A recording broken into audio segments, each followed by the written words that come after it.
أعوذ بالله من الشيطان الرجيم. بسم الله الرحمن الرحيم. إن هذا القرآن يهدي للتي هي أقوم ويبشر المؤمنين الذين يعملون الصالحات أن لهم أجرا كبيرا وأن الذين لا يؤمنون بالآخرة أعتدنا لهم عذابا أليما.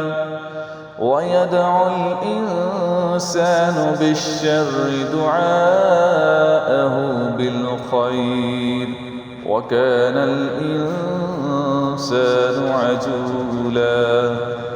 وجعلنا الليل والنهار آيتين فمحونا آية الليل وجعلنا آية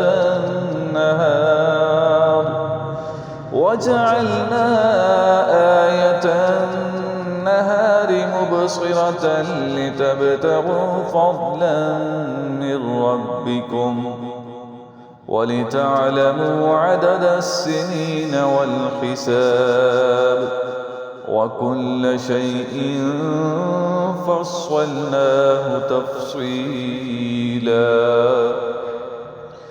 وكل إنسان ألزمناه طائره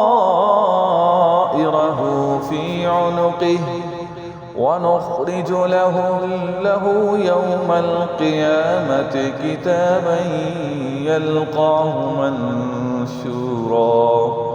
اقرأ كتابك كفى بنفسك اليوم عليك حسيبا.